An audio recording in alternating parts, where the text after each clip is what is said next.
Hello guys, Assalamu alaikum. Ismail Abuni Ahmed. Welcome to my another blog. কাছে দূরে যে যেখানে আছেন আল্লাহর রহমতে আপনারা ভালো আছেন।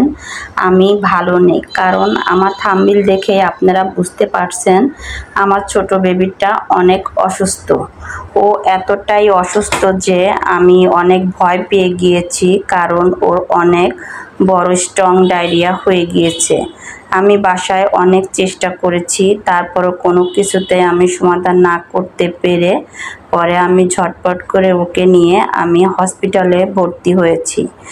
আর হসপিটালে ভর্তি হওয়ার পর ক্যানুলা দেওয়ার সময় ও অনেক ভয় পেয়ে যায় এবং আমি অনেক কষ্ট পাই, কারণ একটা মাই জানে তার বেবিকে ক্যানুলা দেওয়াতে তার মায়ের কতটা কষ্ট হয়। আসলে এগুলো কোনো কিছুই না, এরকম অ্যাভেলেবল অনেক বাচ্চাদের হচ্ছে এবং অনেক মারাই তাদের বাচ্চাদের জন্য কষ্ট পাচ্ছে।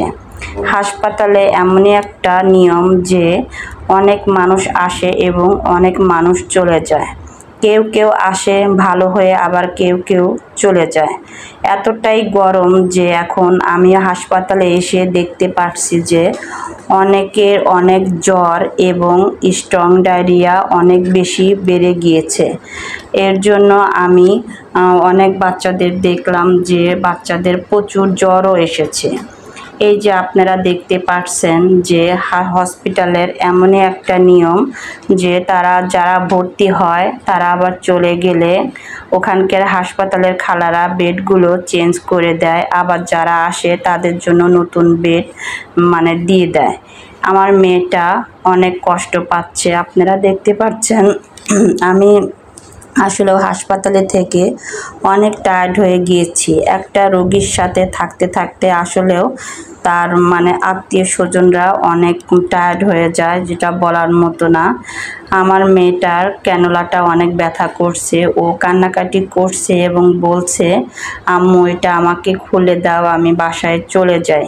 কিন্তু আমি কি করব আমি নিজেও বুঝতে পারতেছিলাম না, কারণ ক্যানুলাটা তো আর খোলা যাবে না।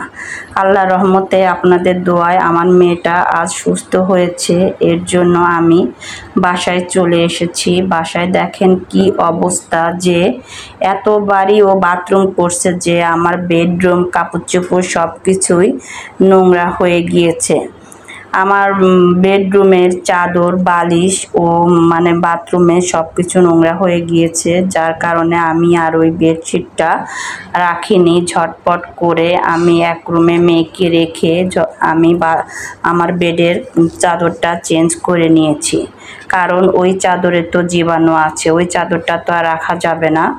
এর জন্য আমি চাদরটা চেঞ্জ করে আমার মেয়েকে আমি এই রুমে নিয়ে এসেছি এবং ওকে এই রুমেই রেখে আমি অন্য রুমে আবার চলে যাব, কারণ আমি সব রুমেই দৌড় পাচ্ছি, এ ঘরে ও ঘরে। এখন কোন ঘরে জীবাণু কিভাবে থাকে এটা তো বলা যায় না, কারণ এতটা গরম যে বাচ্চাদের অসুখ বেশি হচ্ছে। এর জন্য আমি অন্য রুমে যাই, বেডগুলো চেঞ্জ করে বাকি যে কাপড়গুলো ছিল সেগুলো আমি ভাঁজ করে নিলাম।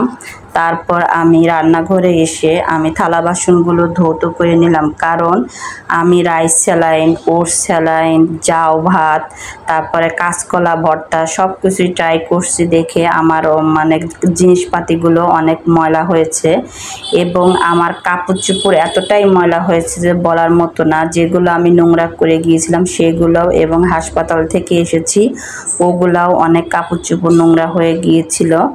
এর জন্য আমি এক মেশিন কাপড় ধুয়ে আমি বারান্দায় নেড়ে দেব। আমি এর জন্য মেশিনে কাপড় ধুয়ে রেখে দিলাম, অফ ক্যামেরায় আমি কাপড়গুলো নেড়ে দিয়েছি। এতগুলো কাজ তো আর ওপেন ক্যামেরাতে দেখানো যায় না, কারণ এতগুলো কাজ ওপেন ক্যামেরাতে দেখাতে গেলে অনেক টাইম লাগে, আর এত টাইম ধৈর্য আমার নাই যে আপনাদের সাথে আমি শেয়ার করব। যতটুকু পেরেছি এতটুকুই আমি আপনাদের সাথে শেয়ার করেছি। আর হসপিটালে এই যে খাবারগুলো, কারণ হসপিটালে রাত জাগতে গেলে খাবার একটু খেতে হয়, বাচ্চার জন্য কলা এবং অন্যান্য খাবার আমি রেখে দিয়েছিলাম, কারণ বারবার করে ওই যে রাত জেগে জেগে স্যালাইন দেখতে গেলে একটু ক্ষুধা লাগে, এর জন্য আমি অল্প অল্প করে খেয়ে নিয়েছি। আর বাবুর হাতের মানে স্যালাইনটা দেখছি যে কোনো কিছু ডিসপ্লে না হয়ে যায়। আর আমি এর মধ্যে একটা কথা বলে রাখছি, আমার ভিডিওটি যদি আপনাদের কোনো অংশ ভালো লাগে অবশ্যই একটা লাইক এবং সাবস্ক্রাইব করে আমার চ্যানেলের পাশে থাকেন। আপনাদের একটি লাইক আমাকে বহুত দূর নিয়ে যেতে সাহায্য করবে।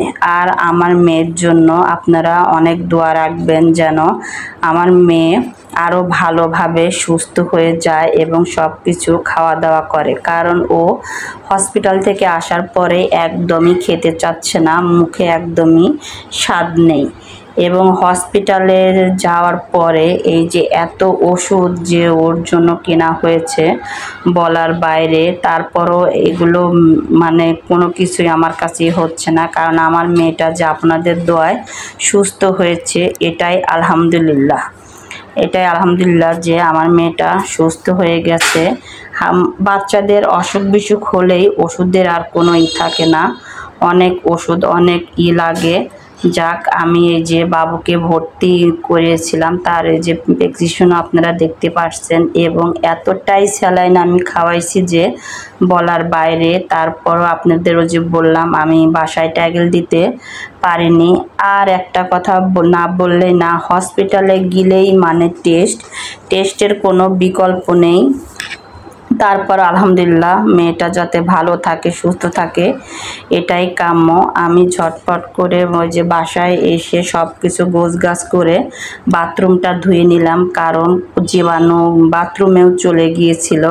কারণ ডায়রিয়া তো বুঝতেই পারছেন, সব ঘরে মানে বাতাসে বাতাসে এটা জীবাণু ছড়াতে পারে, এই ভয়ে আমি সব কিছু ধোয়াধুলি করে এবং হাসপাতালের ব্যাগগুলো আমি অন্য রুমে রেখে দিলাম, কারণ এখন আমি এতটা কাজ করছি যে আমি আর হাসপাতালের ব্যাগগুলো ধুতে পারছিলাম না। এর মধ্যে আমি রান্নাগুলোও গোসল করে এসে রান্নাগুলোও আমি সেরে নিলাম, কারণ মানে হাসপাতালের খাবার খেতে খেতে আমার আর কোনো কিছু ভালো লাগতেছিল না। ঝটপট করে আমি হাতে মাখানো একটা চচ্চড়ি করে ফেললাম, এবং আমাদের সবার জন্য আপনার এই যে বাইম মাছ ভুনা করে নিচ্ছি, কারণ আমি ওই ঝোলটা আর ভালো লাগতেছে না, এর জন্য আমি একটু ভুনা করে নিলাম আর নিজের জন্য একটু মাছ ভেজে নিলাম। আজ এই পর্যন্তই, অন্য কোনো ভিডিওতে আপনাদের সাথে আবার দেখা হবে। ওকে, আপনারা ভালো থাকেন, আল্লাহ হাফেজ। আর আমার মেয়ের জন্য আপনারা অবশ্যই বেশি বেশি করে দোয়া করবেন। বাই।